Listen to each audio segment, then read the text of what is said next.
Good evening, everybody. Thanks for coming. This is the 8th year of Cap Times Idea Fest, and I learn a little bit something new from each session. For those of you who went to the last session, I thought it was pretty eye opening. The data that was shared, some of the insights, and some of the resources. I think we're going to hear a little bit about resources tonight as well. And of course, we had our friends out in the hall there that have some resources available for entrepreneurs. I want to run through. First of all, my name is Mark Trinan. I'm editor at the Cap Times, and I will be passing the microphone on to Natalie Yar in a moment. Um, Before we get started, though, I want to thank our sponsors. Without their financial and moral support, this festival would not be possible. The major sponsors include Epic, Exact Sciences, HealthX Adventures, UW Health Carbone Cancer Center, Madison Gas and Electric, Ascendium Education Group, UW Madison. Our co-sponsors are University Research Park, the Century House, Overture Center for the Arts, Wisconsin Alumni Research Foundation, Wisconsin Historical Society, Madison Community Foundation, Cargo Coffee, Robert LaFollette School of Public Affairs, Madison College, Leopold's Books Bar Cafe, Forward Theater Company. We also have partners including Hinckley Productions, Civic Media, Wisconsin State Journal, and Madison.com. Those groups that were out in the hall earlier include the Urban League of Greater Madison and the Black Business Hub, the UW Small Business Center, the Madison Black Chamber of Commerce, the Network for Health, Technology, and Innovation, SCORE, Feed Kitchen, and Starting Block. Now I'll introduce Natalie Yar. She's our moderator for the evening. Natalie is a business and local economy reporter in her 5th year with the Cap Times. She has a bachelor's degree from the University of California, Davis in ethics and economics, and a master's in journalism from UW-Madison. Natalie? Hi everyone, welcome. So glad you're here.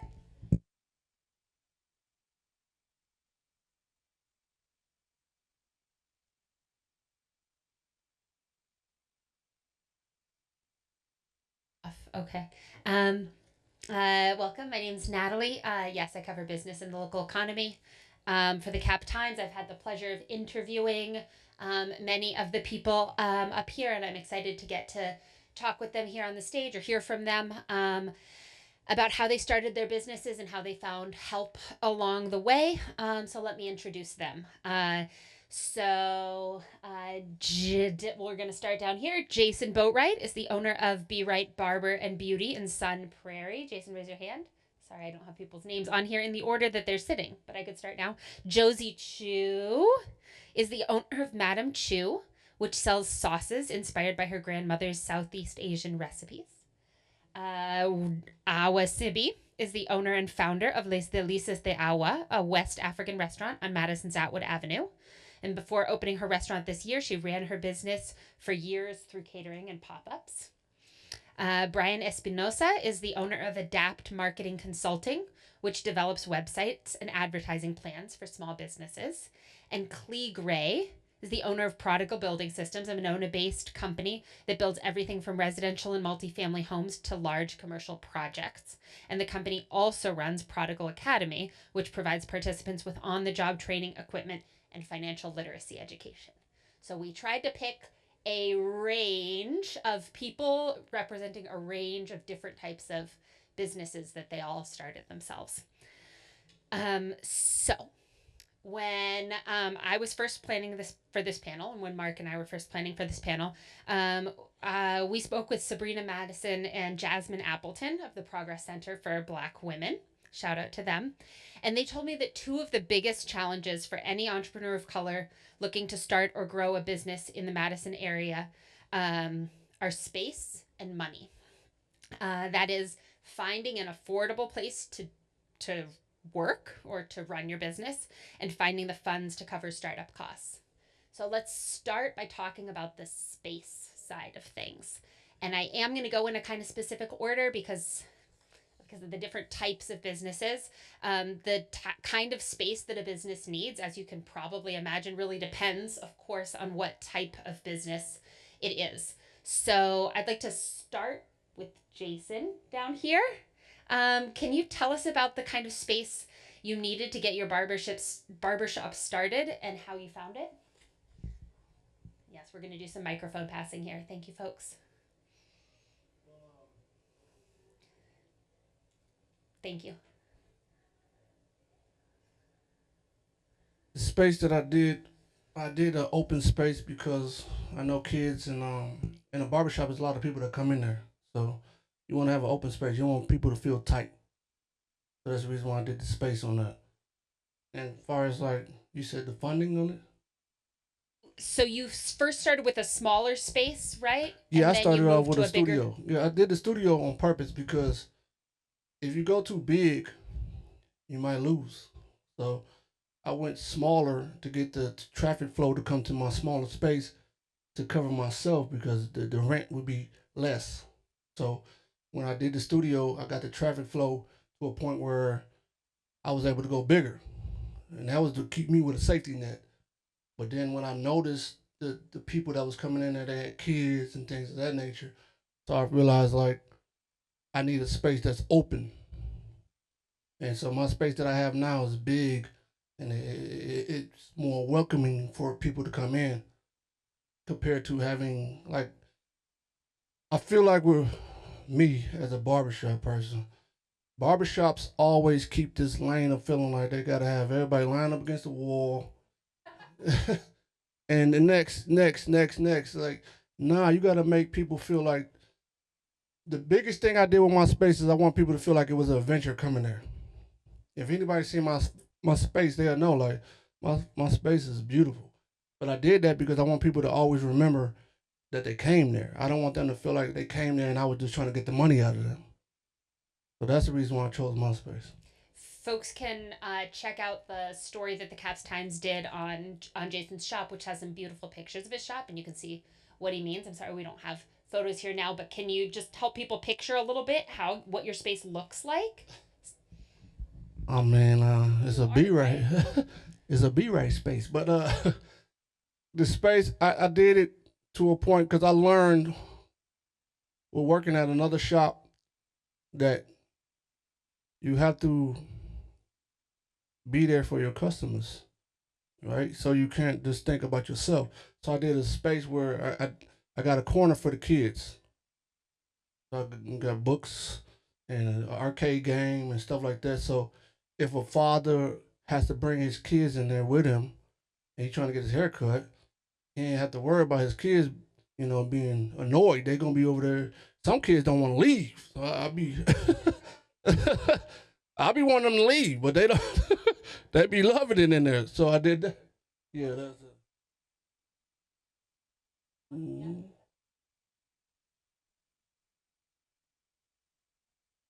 And so with this space, I also learned that the youth really don't have a lot of knowledge that they need. So that's the reason why you see the words on the background. So while they're getting their haircut, they can read these little inspiring words to make them be a little bit motivated. They might have a bad day. Now they look up and see these words, they might be feeling better. So that's the reason why I did that. And I also got a back room, which you can't see, but they do dreads. Anybody need dreads done, you can come get your hair done. I'll be right.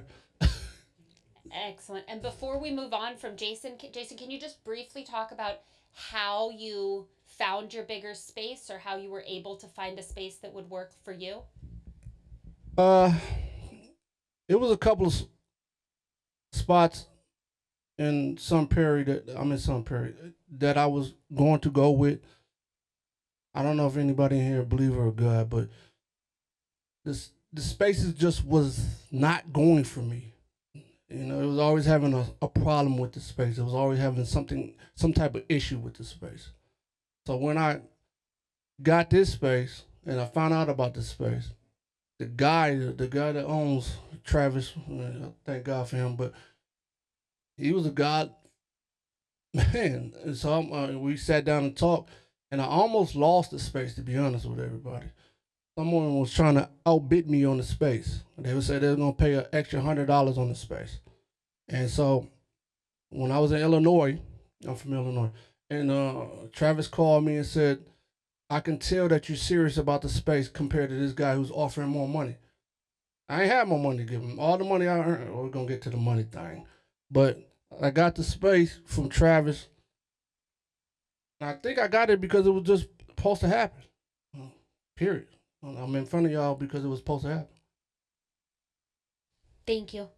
Um, and shifting lanes completely, Brian, you had very different space needs for your business. Can you talk about what you needed when you were getting started and help people picture a little bit what it is that your business does? Yeah, so as I mentioned, for me, space is a little bit different because what we do is digital. We don't necessarily need to have a space in order to have people come and kind of sit down and, just kind of wander around and observe things to connect with them. So for us, we're a team of four. So what we do is we focus on website development. We also do meta campaigns, and we also help people when it comes to different organizations such as Latino Academy. We do coursework. So what that means is that we help other entrepreneurs that are looking to get started, such as maybe some of you here, and we go ahead and talk about the essentials. And as you found out from some of the participants, a big essential is having a plan being developed. Because if you just kind of go out there, just start spending money, just start doing what you think is right, isn't necessarily always right. So in our case, we didn't necessarily need a space. We ended up getting a space which is located at Starting Block. Starting Block, to give you guys some context, they were out there, and what they do is they do space for entrepreneurs or small businesses where you can do co-working essentially. You can rent anywhere from just coming in whenever the building's open. You can get an access card all the way to an office depending how big your team is. Currently, our team of four, we work from home. We either come in and go from the office. But with us, the reason we ended up getting Starting Block rather than just working from home and staying that way is because as we started hearing from our clients, they wanted to come to a space where they felt comfortable to have a meeting, a space where we could kind of show our work, to kind of give them an understanding of why it is that we're doing what we're doing. But that's essentially the reason why we ended up picking our space, which is currently a co-working space. Excellent. And then we have two folks up here who run food businesses, of course. So Josie and Awa, you both needed kitchens, of course.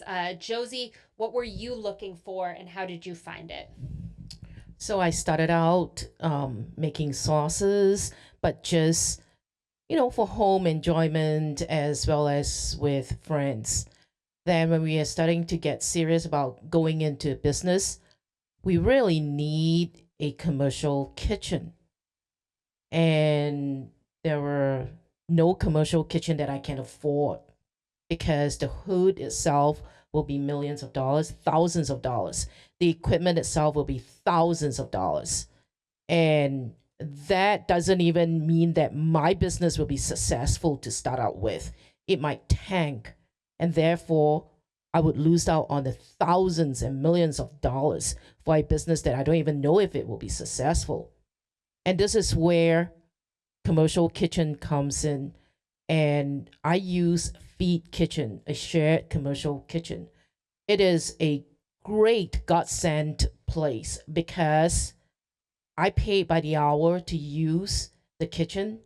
I don't have to own the equipment, and there is always someone at Feed Kitchen to do the receiving for me. If I ordered items, I don't have to worry about my product staying outside and in the heat. So having a commercial kitchen that I can use and share with other vendors does come with a cost because, we have to work with our time. However, in comparison to owning all the equipments and having to do maintenance on the equipment, it is significant cost saving. And having someone to approach when there is an issues, it's also invaluable. Feed Kitchen provide us with basic Gloves itself cost a lot of money. Towel services, having Chris, who's there, and Chris is the person right behind. He's part of Feed Kitchen. In fact, he's one of the director of Feed Kitchen. It's just I could not say more than when you are ready to start a small business in food wise, use a commercial kitchen. Don't go out and rent a space and start getting a hood and all those expensive equipment and think that everybody will like your product. That's not going to always be the case. And then, Awa, you recently moved your business after years in a shared kitchen. Can you tell me about where you got started and then how you decided you were ready to move? So I got started in my really at home, and what happened is I decided on August 1st, 2018. This is it. I'm gonna go ahead and launch it. That's just kind of like 2018, yeah. So 6 years ago, and then I knew that I had to do that at a time so I could manage my time better with my son. So that was my main focus at the time. And then when I started, it was mainly festivals. So it was you find a space to go cook or get things prepped, and then on the spot at the festival, I can set up all of my stove and things like that. And a lot of people were not doing that. I had no choice because I didn't have backing. I didn't have a commercial kitchen, so I would arrive with all of these grills and all of the shebang, and then we'll cook there because there was no commercial kitchen, and that was allowed. So it was fine that you do that right there, making sure that everything was temperature controlled. And then I invested in a food cart. So that was my first mistake. So when I invested in a food cart, I just thought, okay, I got a cart. I just hook it to a car. I had a Nissan Rogue at the time. I didn't know how much like a cart weighed. It was a lot of weight. And I remember my cart just falling in the middle of the road like one time. And the police was like, we can't lift this up. And we had to find like a company to come tow. It was just too much. And I was like, okay, I made a mistake right there. The $8,000 was gone, right? And then I had to rebrand the cart, which was another 3,000 something dollar. At this point, I'm not making any money. I'm getting everything I have, everything I don't have, just putting it in it. And I figured, okay, this needs to be parked until I have a solid plan. And it start with a kitchen, really, like she said. And the United Way of Dane County put me in contact with Badger Rock Neighborhood Center, and they just opened their arms. They were like, "You're part of the family now. Here's your cage. Go ahead and start doing your thing." And it gave me a lot of flexibility as opposed to the feed kitchen, right?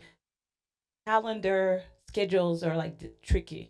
And for me, I needed to pop in and out at dawn, in the middle of the night. It didn't matter when, as long as my son is asleep or someone is watching him for me. So it's not during school hours.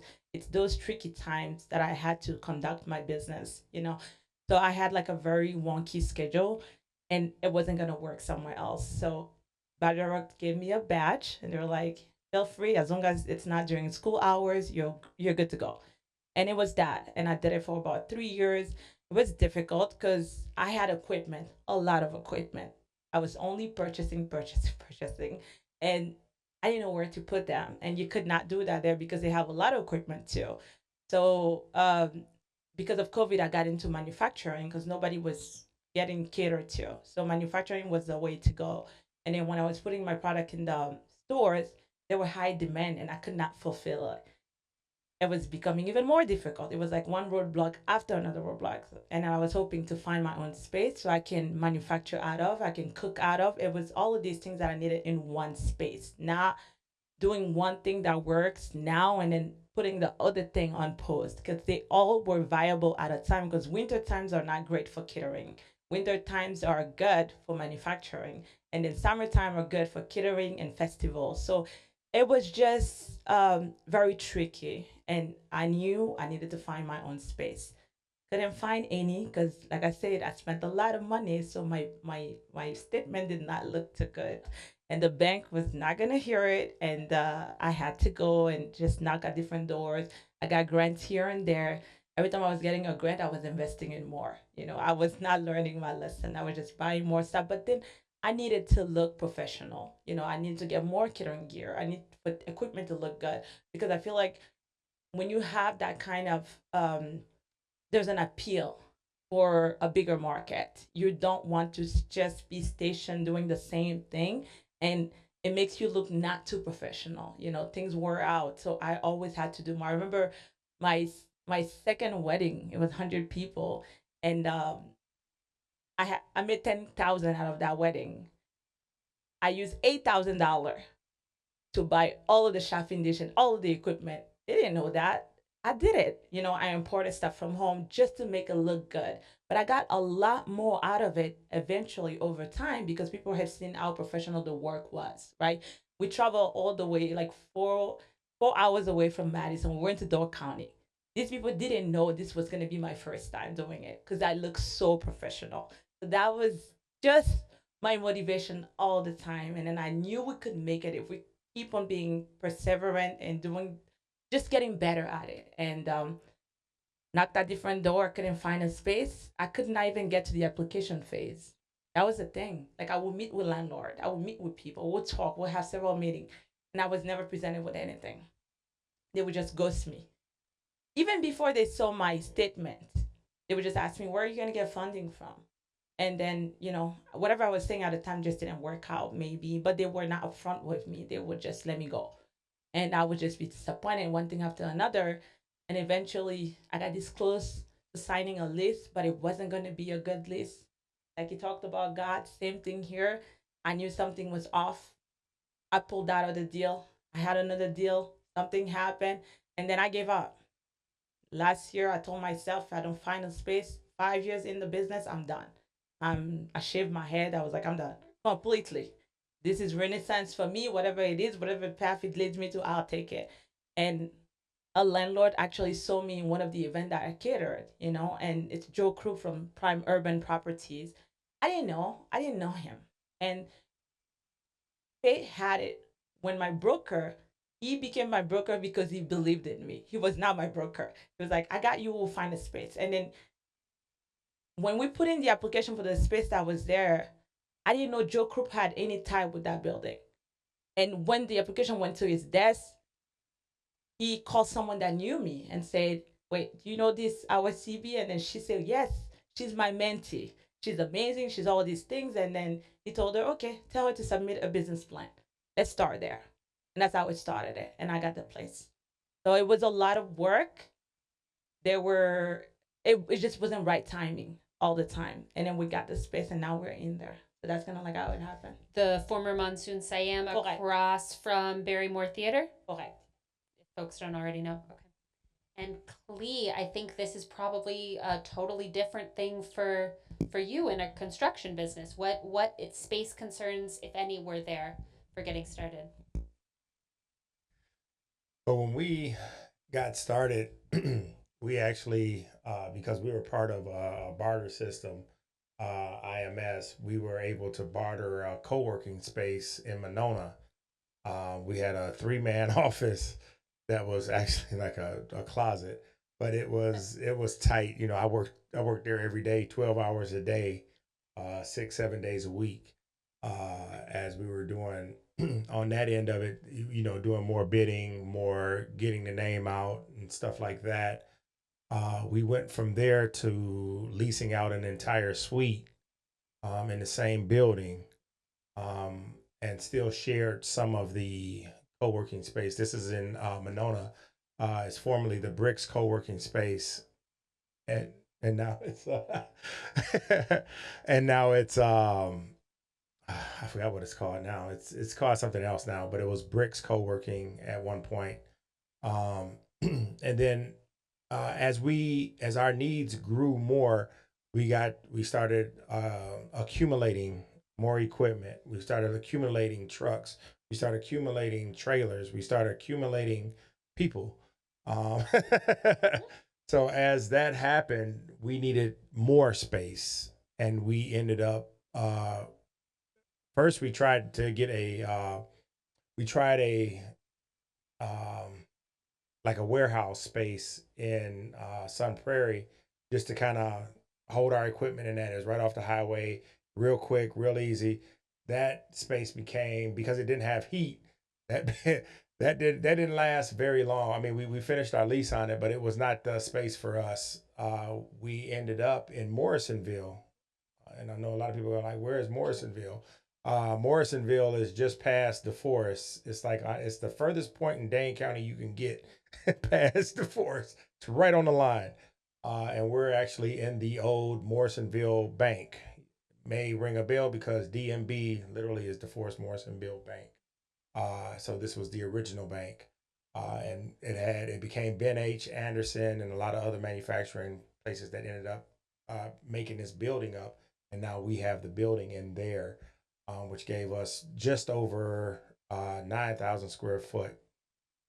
We originally envisioned doing and we did our academy out of this building, and then we realized right away that it was too small.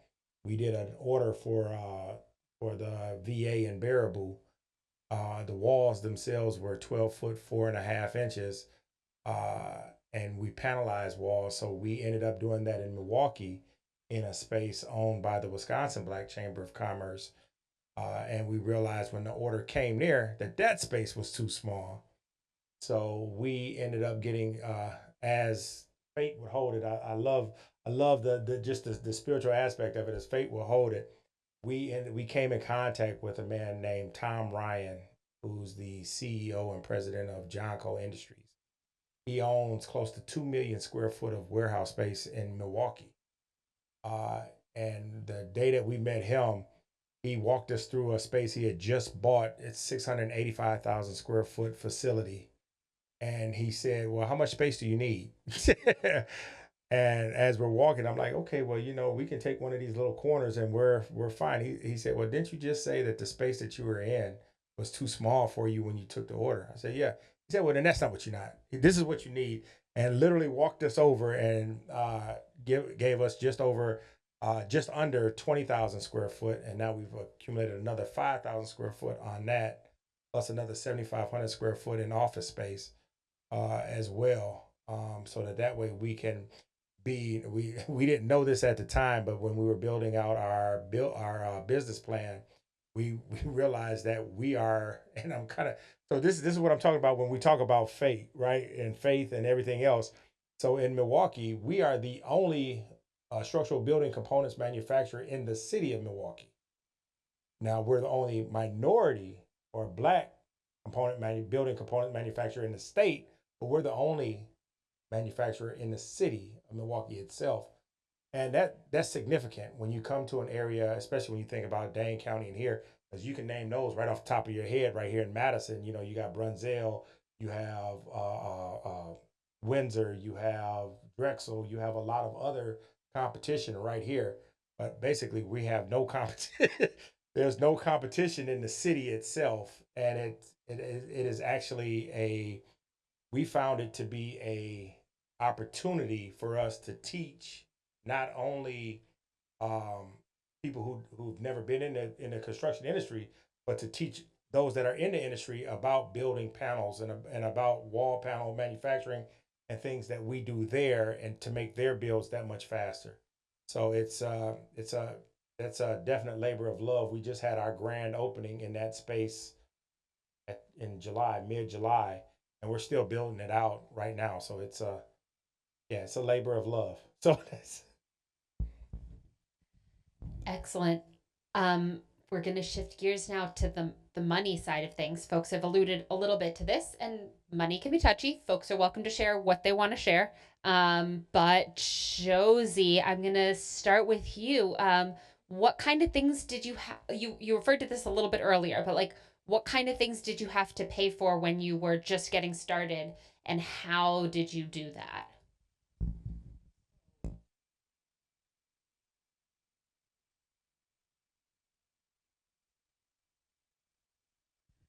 All right.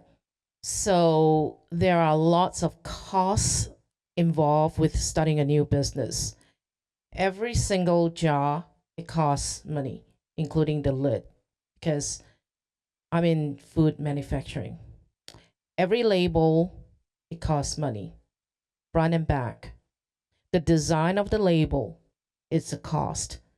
And that's just the bare basic. Renting a commercial kitchen is a cost that's involved. Now, that part, again, the blessing is we're using a commercial kitchen and not having to buy every single equipment like ours has to.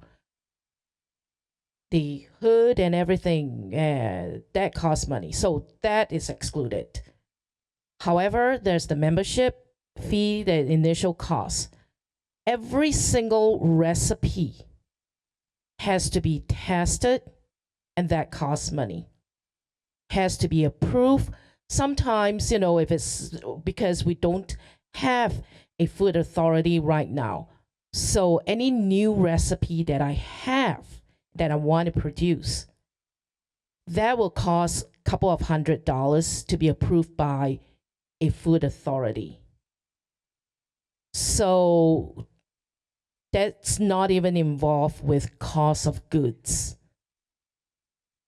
So the cost of goods itself is another factor. Well, getting it on the shelf, I have to use, if I say I use a distributor, the distributor will take a cut out of, that would be a distributor cost. When I ship my stuff online, that shipping fee is horrendous. That is another shipping cost. So there are many layers to the product itself. That's why the product itself, when you see it on the shelf, it includes marketing costs, advertising costs, it includes the cost of goods, and all that multiple criteria, that level, then adds up to how much each jar costs. The take-home profit itself is not a lot. And therefore, for a small little job for myself in a food business, I have to sell by the volume. I cannot sell, I'm not like, say, Cuisinart that can sell the food processor at $300, knowing that that $300 is the one time that I'm going to get it from you, because you're going to keep that Cuisinart for the next 25 years. So ours is like, individual jar. You're going to use it up within a month, hopefully, or even a week, hopefully, by, less than a week, right? So that itself is a difference between an equipment cost, like in the construction business, or even for your scissors that, you use, compared to my cost per jar, the label and everything. It is not a one-time deal. It's constant. Every time when I sell, that's what it costs me. And how were you getting those startup costs? Or you talked to me a little bit before about like kind of how you've managed those costs over time. So we start out with our own saving, because every time when we make any profit, it comes back. It doesn't go into my pocket for a small startup business. Just bear that in mind. It will always goes back to the business. I'm not drawing any salary at this point because my business is still pretty small. But I'm able to use the business money to buy equipment to make it more efficient. I'm able to use the money to rent fee kitchen time for more longer hours. I'm able to increase my shelf to more grocery stores. So all that, the money comes back, it goes back into the business. The money comes back, it goes back to the business. It's just the fact of life with small businesses. Then when the business starts to grow in volume, that is when, hopefully one day we would be able to draw salary out of it. So savings. Yeah. And Jason, how about for you? What were some of the startup costs you were dealing with when you were getting started with your businesses? Point blank period, as a business owner, you're gonna be an ATM. You're gonna get some money to come in, but you're gonna fork out a lot of money. So The startup cost to get everything with the bigger shop that I did, it pretty much came out of my pocket. There's no such thing as money for you as a when you're starting. So you might see 10,000, 20,000. You might, man, I got a lot. No, you don't, because you're gonna need to do this, do that, and things of that nature. So the startup cost for me came out of my pocket. But that's the reason why I said at the beginning I did the studio part, because I want to have a safety net, and I didn't want to have to go to the bank and get a loan, because the bank not hearing that your business is slow. They don't care. You still gonna owe the money if the business closed. So we gotta remember that. So you can get a loan from the bank all you want, but they don't care about all that. They still want their money back. So I did the safest part was just use my own money to start the business. Now did it cost me a lot? Yes it did, but I had a vision. So if you have a vision if anyone in here trying to start their own business, if you got a vision, stick to it. You have to. Because nobody sees your vision but you. So the startup cost was heavy because I wanted to have the arcade and all this. And Travis, the owner of the whole building, I don't know if you could do all this, man. So, but I had a vision, and he kind of dimmed the light a little bit because he knew the cost of it was too much. So some of the things I wanted to do, he like, man, you're reaching. But the startup cost was heavy, but it came out of my own bank account, and you won't see any money really.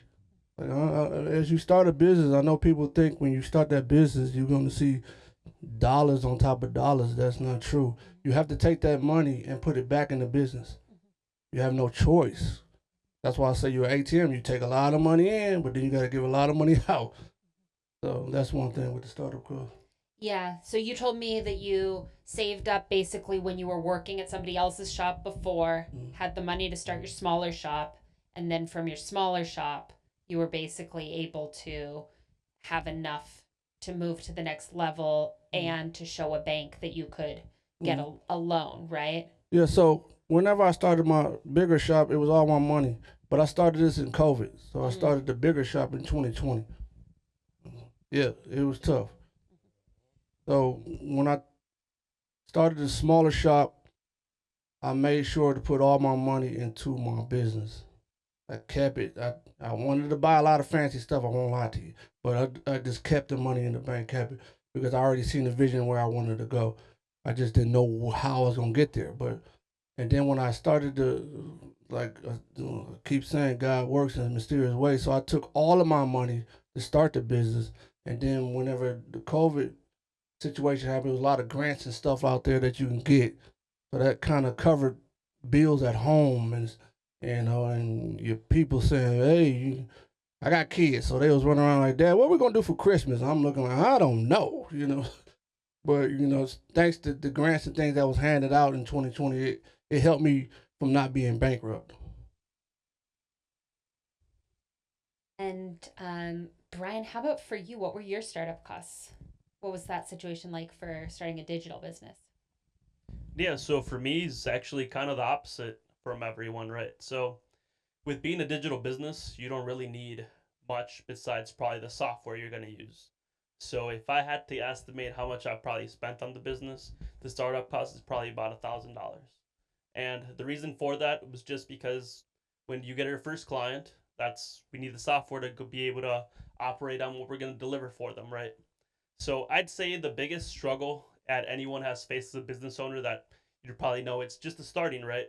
It's how do I go from my current full time job to hopping over to a business that's going to now start paying my personal bills and on top of that be able to be operational. Luckily for me, where I worked at before was at a bank. Their main purpose was mostly for the community, which brought in a lot of business owners. So I was able to have a lot of conversations with different kinds of businesses, from people who made birdhouses, from people who did investing, from people who did construction all over the way. So I got to get a lot of different inputs, and it's like it's always that question of how do you know when to make the shift. I'd say when you know how to make when you it's time to make the shift, it's one, you either have a job that you can hold on to part time, that being bartender in agreement with wherever you're working. that can pay you enough to support your bills, right? Because it's a business owner, it's pretty crucial to have your mindset ready for the fact that you don't want to keep your personal life coming back into it, because it makes it harder for you to actually want to expand and grow the business, right? If you're constantly having personal issues come in front. So I definitely say have either a part-time job. If you feel that your business does can't require that and you need full-time, it's definitely having sufficient funds. As we'd always say in the bake industry, have about 6 months worth of costs, that being costs that are going to be operational to costs that are going to be to actually pull out the product that you're going to do, right? Rents, all those kind of things. So for me, yeah, it was a little different because I didn't necessarily need to do that. What's the hardest part about us is because we don't have a physical location that people can just like, like a store where people can kind of come in, shop around, kind of look around. It makes it a lot harder for us to actually reach out to people, especially if it's businesses, right? Because business owners aren't walking around just waiting for somebody to offer them a service. They're usually at their office working long hours. So that for us is the biggest thing. So what we ended up noticing is that to create leads, we started to go around and do different organizations around our area where people seek these services as business owners. That being because my Latino background, we started with the Latino Chamber of Commerce, then we went to Latino Academy. We also went with the MBCC as well. And within those organizations, we knew that yes, we couldn't reach out to these business owners because of their busy hours, but we do know that they like to go to the resource groups that are more accustomed for them to come and get help, which is exactly where we can start communicating and sharing our experiences and showing what we can do. Because it's a little different when you're doing something digital to show them exactly what it means in the front end and back end of being developed, rather than just the product itself that you're just kind of tasting or kind of looking out for. So Lee, what were your startup costs like? Our our startup costs were pretty astronomical because one of our first jobs was the Black Business Hub. So we had to go out and get drywall set up to be delivered. And you're talking about signing off on $30,000 worth of stuff here, or you're getting people, you're committing to almost $300,000 worth of wages to a company. It becomes scary. And on top of that, you have overhead that's constantly coming in. And in construction, especially when you're a subcontractor, you generally won't see, people look at some of these big jobs and some of the bigger numbers that came out with these numbers, and they think, oh wow, you did that, you got a $500,000 in your pocket. It was like Jason said, you get that money go right back out. It'll make your head spin just how fast that money comes in and it's right back out of your account. It became like, man, maybe we can hold on to this money for at least 7 days. you know Something like that, make it look like we're rich for 7 days. It's one of those things. But it doesn't always happen that way, because like our contracts were always set up so that if we got paid, we got 10 days to pay our subs or anything like that. So it always became that type of way. So when money came in, it's like, okay, so we might actually get a check for $150,000 on Tuesday, and then on Friday we got $10 in the account. It gets that drastic some weeks, and it becomes uh pretty scary. And then you have those lean times, like you'll hit construction is always a high and a low, a high and a low. So one of the things that we kind of focused on is because of the fact that of my carpentry background is to try to maximize what we do and what we offer. So we don't just offer one product. We can pivot quickly, and because of that, we survive when others don't. And I think that has a lot to do with it. I just had a conversation today with a company that specializes in one area of construction. They actually shifted their focus over the years and decided to specialize in one form of construction. And when that form of construction, all of a sudden the big GCs decided to say, hey, well, we're going to wait till spring to do these other projects that we had slated for you.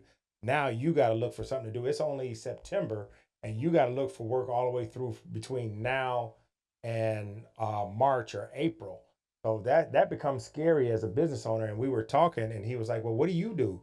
And I said, "Well, you're walking through what I do. We decided to sell building products. We decided to create our own developments. We decided to make our own space. So if so that way I'm not or we're not held by a general contractor saying, "Oh, you got to wait for me to pay you." No, I tell you what, I'm gonna develop my own, and then I'll pay myself. How about that? And then that became our running model for the rest of this year and going into 2025. And it's funny that when you start doing that, how much that attracts other people to you or other developers to you because they like what you're putting out or they like your product or something like that. So it's, for us, it became a boom, and it's one of those things that you get everybody to sign. Like you can get almost $3-4 million signed on paper, but it ain't yours, right? It ain't yours. You're like, okay, well, you know what? This looks really good. Hey, bank, can I get some money? Just to tide me over? Nah, not yet. And they want to give you money when you have money. So, and that's something that I'm noticing. So it's one of those things that as long as you have the money, that's the time to go hit the bank up. Not when you need it. It's when you don't need it that you hit the bank up, so that way you can hit it as a line of credit or something like that. And that kind of helps us to kind of float through some of these times. So, and An interesting point. that's the way we worked it. But I can tell you, they said it best. Nobody's just looking to give you money. I can tell you that. I'm hearing a lot of people get grants. I'm kind of jealous,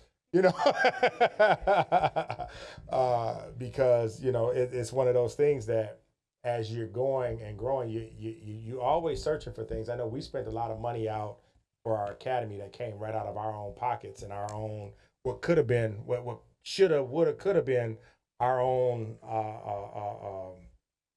our money between me and my business partner, but we could have had money to carry us for this year, but we decided to spend it on others and see them grow and see them flourish or flounder, one or the other, either which way you want to look at it. And as we're looking at it and we see that spark that we gave so many different people, that in and of itself worked for us. We were talking about what our product is. A lot of people think our product might be the wall panels, or our product might be the building that we're putting up. Well, we figured that our product is actually the people, and that because of that, because that's our mission drives our products, and the more products we sell, the more people that we reach. So now we're doing that, and we're thinking on it in that way.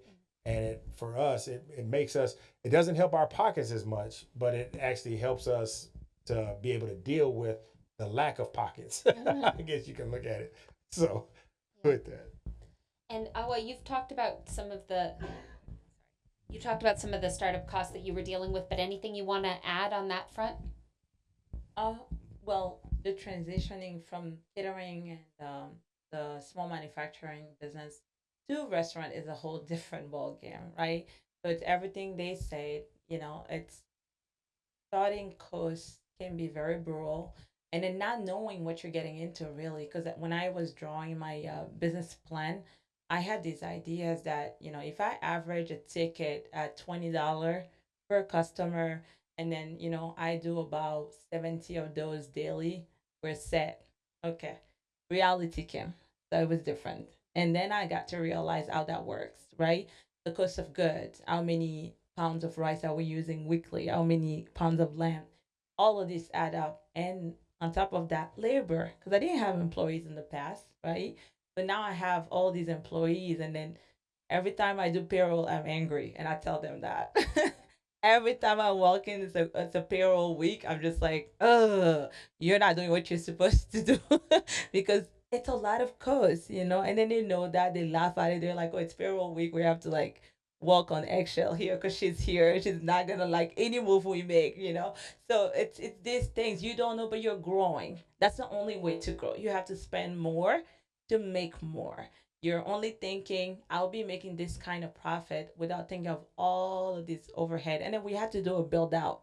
That was another cost that we inquire. And then I was under this impression that if I have $100,000 loan, I will be fine. It was not the case. It was not the case at all. And then they're trying to pull grant and things like that. the money just comes and you're just like, what? That's a lot of money. You could have not made that in the past. And then I pinch myself and I say, I'm grateful. I'm here, right? Because I could not make that kind of money in the past. True, it's not staying in the bank, but it's coming.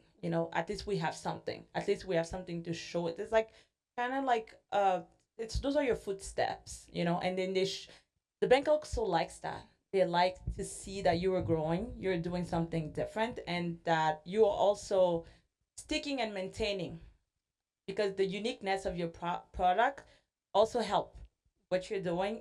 But the one thing you have to keep in mind is find different stream of revenue. I don't think you can ever grow from just one thing. The restaurant is not gonna cut it for us. We have to go back to manufacturing, and we have to get more catering gigs that we know. So it's mainly that. And let's see if we can do one or two like lightning round type things, and we'll just go down from one end and come this way. So, Jason, I'll start with you, and let's go with what's the piece of advice you'd want to share with people, and or the best piece of advice that you got when you were getting started. Best piece of advice I give people who's trying to start their own business: do not listen to nobody but yourself. Period. Because your vision is not what they see. You can say, I'm gonna be this, I'm gonna be that. They're gonna hit you with all type of negative things and thoughts. You do not want that to grow. Period. Nobody's seeing like brother down there being a constructor. Nobody's thinking he's gonna be on his own construction, her having her own business, own food chain. All that. Nobody sees that. So when you bring it to someone and you say, "Hey, I'm gonna do this," because I brought it to my family, and that's why I know it's facts. They did not see that. When I was in barber school, they did not see that. And I told them, I'm going to start this business with our name on it. That's the B right. My last name is Boatwright. I said, I'm going to start this business and put our name in the stars. They didn't believe that. So, the best advice I can give anybody that's planning on starting their own business, if you got a plan, you need to be around people that's going to motivate that plan. Do not let bad or negative people be around you when you're trying to talk about your business. Because that can make you feel some type of way. That can have you sitting in the room like, maybe I can't do it. Maybe I can, maybe I can't. You question yourself all day long because you listen to somebody tell you, no, that ain't possible. It is possible. Shit, I'm the oldest of 13 kids, and I had all the money I earned on my own. So I know it's possible. But please, anyone that's starting their own business, keep the negative people away from you. Cause they're called dream killers. So my advice is quality product is really important. All right. You want to give your best. That said, bear in mind also that you don't have to catch every fish in the pond. Not everybody will like your product, like I said earlier. So be realistic, know your product, know your customer, and know that not everybody will like your product. But you know what? There will be people who will be supportive of your business, of your product. They will love it. And those are the people that you want to surround yourself with because they are your customer. I have a customer who asked me once, why are you selling this product here? You know, this is like spicy sauce. Why? Tell me one reason why I need to buy your product. And my response is, it is cheaper to get it here from me than for you to pay thousands of dollars to fly all the way to Singapore, Malaysia, or Indonesia to get the same product. So that's the reason I bring the product to you. But you may not like it. So the next person, please, you can come in and sample my product.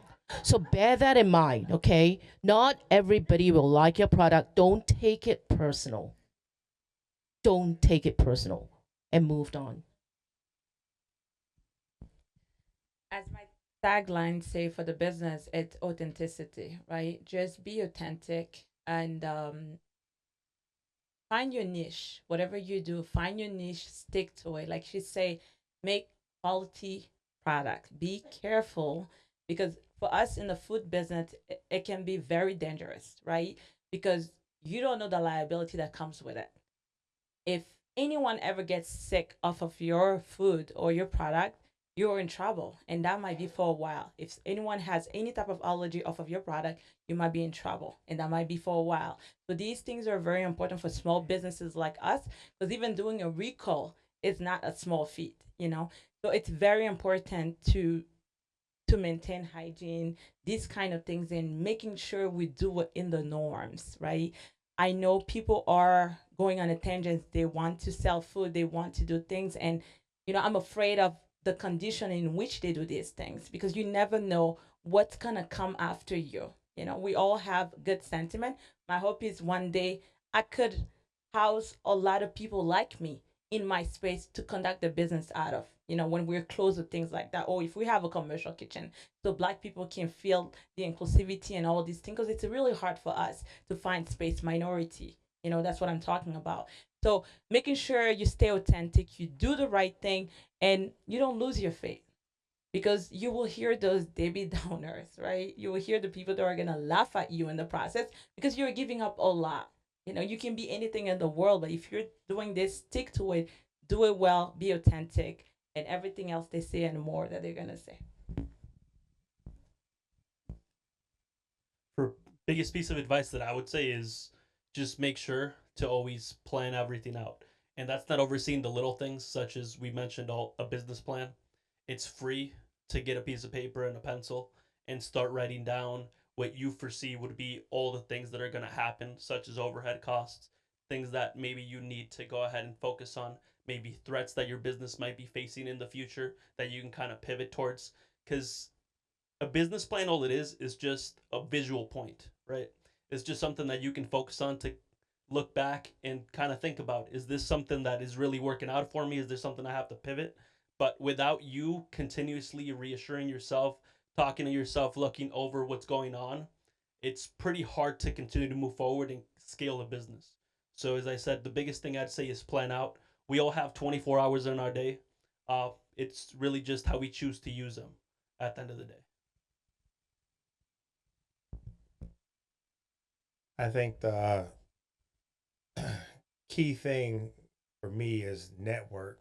Who is in your network? Where is your network? What chamber are you a part of? What organization are you a part of? Do you get out? Do you get your name out? Are you in spaces that you're uncomfortable with? Are you any space? Are you talking to people? Are you just sitting in a chair? Or are you doing this? I've heard that I'm shy, so it's one of those things that I find it hard for me to talk to people all the time. So I make it a point to go and see people and at least sit in a chair next to people and see if they'll talk to me, and then I'll talk to them back. No, I'm just kidding. I love the networking aspect of it, because through networking is where you pick up on different programs. You pick up on different things that help you as an entrepreneur, whether it be an accelerator cohort, whether it be an incubator cohort, whether it takes you through ideation. It takes finding all of these spaces that's going to help you as a business owner, and help you find other people that are similarly situated. Because you're going to find that there are people who are going through they may be in a different industry than you, but they're going through the exact same thing that you're going through, and they may have something that you missed along your path. So if you're out there and you're able to network with those people, whether it be just a event like this, or you're in another space, or you're in another space, you're just there. You're in spaces. People are seeing you, and creating that kind of buzz for yourself. That's huge. That would be my advice. Excellent. Well, we are at time. So I want to say a huge thank you to our panelists. We'll give them their applause in 1 second, but I just want to say we could talk for so much longer about so many different things. These people have so many interesting things to say. Some of them, we've written articles about them. I encourage you to read about more about their businesses. I encourage you to see if you want to chat with them for a moment after. They might have a moment to chat with you. But it's not always easy to come up. Well, we know people's time is super limited. So thank you for making this time. Thank you for being willing to be open about your businesses. And we're just so grateful. So thank you all very much. Let's give them a round of applause.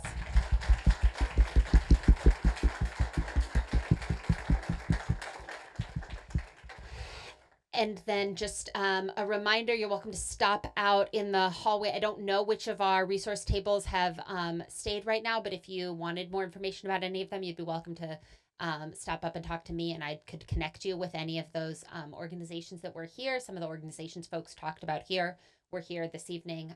And then to close things out, Mark, are you going to be doing any further announcements? We've got some cool events happening tomorrow evening that are also, I believe, free with registration. Yeah, so Idea Fest continues for the rest of the week through Saturday, and you can find the full schedule at captimesideafest.com. And I think we might have had some programs here tonight too, as well. As you could have picked up. But tomorrow night, we're going to have a couple of locally oriented sessions as well. We're going to have a lot going on tomorrow night in 2 different places. But the ones I'm going to reference are at the Barrymore Theater, where we'll start that night out with a talk about the craft beer market and actually going to be beer. So, um, and then following that, we're going to be talking about something that is really important in this community as well, affordable housing, and what to do to get more of it in Madison. So we have I think, a pretty good panel lineup for that. Encourage you to come out to the Barrymore Theater. How about another round of applause? Though? This is really an all-star